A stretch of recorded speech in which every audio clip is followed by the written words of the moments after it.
the will of God. When a man does not serve, he cannot be in the will of God. You want to be in the will of God, serve. These are kingdom mysteries, and people can't get it.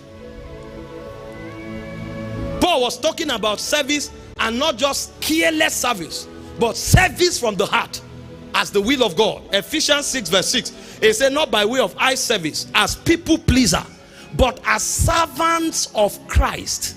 How are you a servant of Christ? Doing the will of God from the heart. So when a man is serving Christ, he is doing the will of God. If you have to be begged to serve, it means you don't know the will of God. Those who know the will of God, every opportunity to serve, they jump in. But you find baby Christians, they get offended in service and pull out. Ask our fathers who are here that have been Christians for 25 years, 30 years.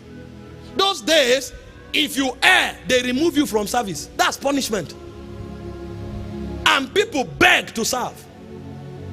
But our generation, tell somebody, pick this knot from the ground. It says 10,000.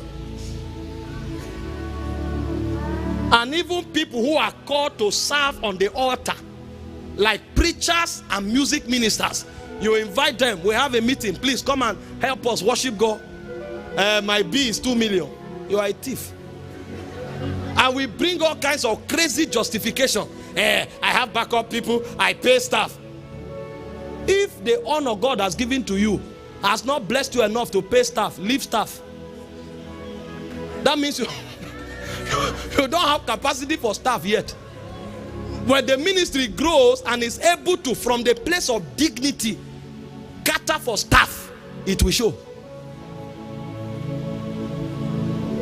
1 Corinthians 9:18. See the way Paul puts it. I'm talking Bible here. He said, what is my reward then? Verily, when I preach the gospel, I may make the gospel of Christ without charge, that I abuse not the power in the gospel. Every time you tie money to kingdom service, Paul said you have abused the power. No matter the flimsy excuse you give, that's not kingdom. This is what people endanger their lives for. We are asking for money to do it. In Acts of the Apostles 15, 25, 26, the Bible says Paul and Barnabas, men that hazarded their lives for the gospel. I teach the gospel, you sing the gospel. All of us are ministers of the gospel. If you go and you are honored, thank God for it. If you are not honored, wait until God increase honor your life. I know there are wolves in sheep clothing. I've been duped many times.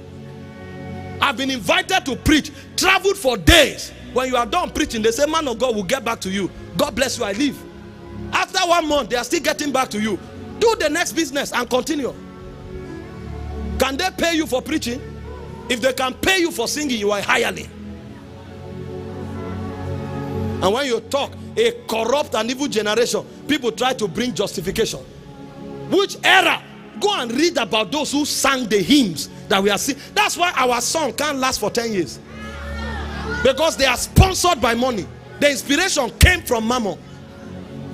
Go and look. There are hymns we are singing today that were sung 50 years ago. They are still fresh. Fresh. They came from the oven of the Spirit.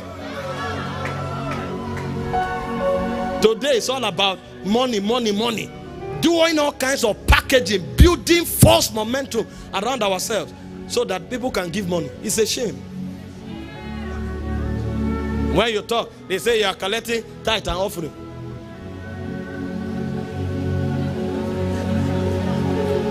You just know their minds are corrupt.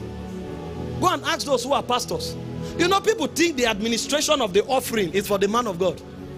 That's what they think. They think tithe is for man of God. Any man of God who touches offering or tithe is a thief. Because the Bible prescribes the administration of these things. It's for missions.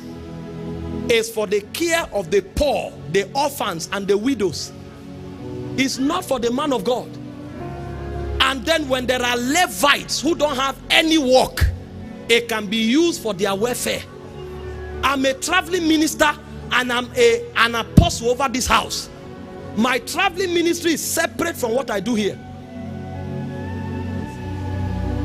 So the tithe and offering has nothing to do with my traveling ministry.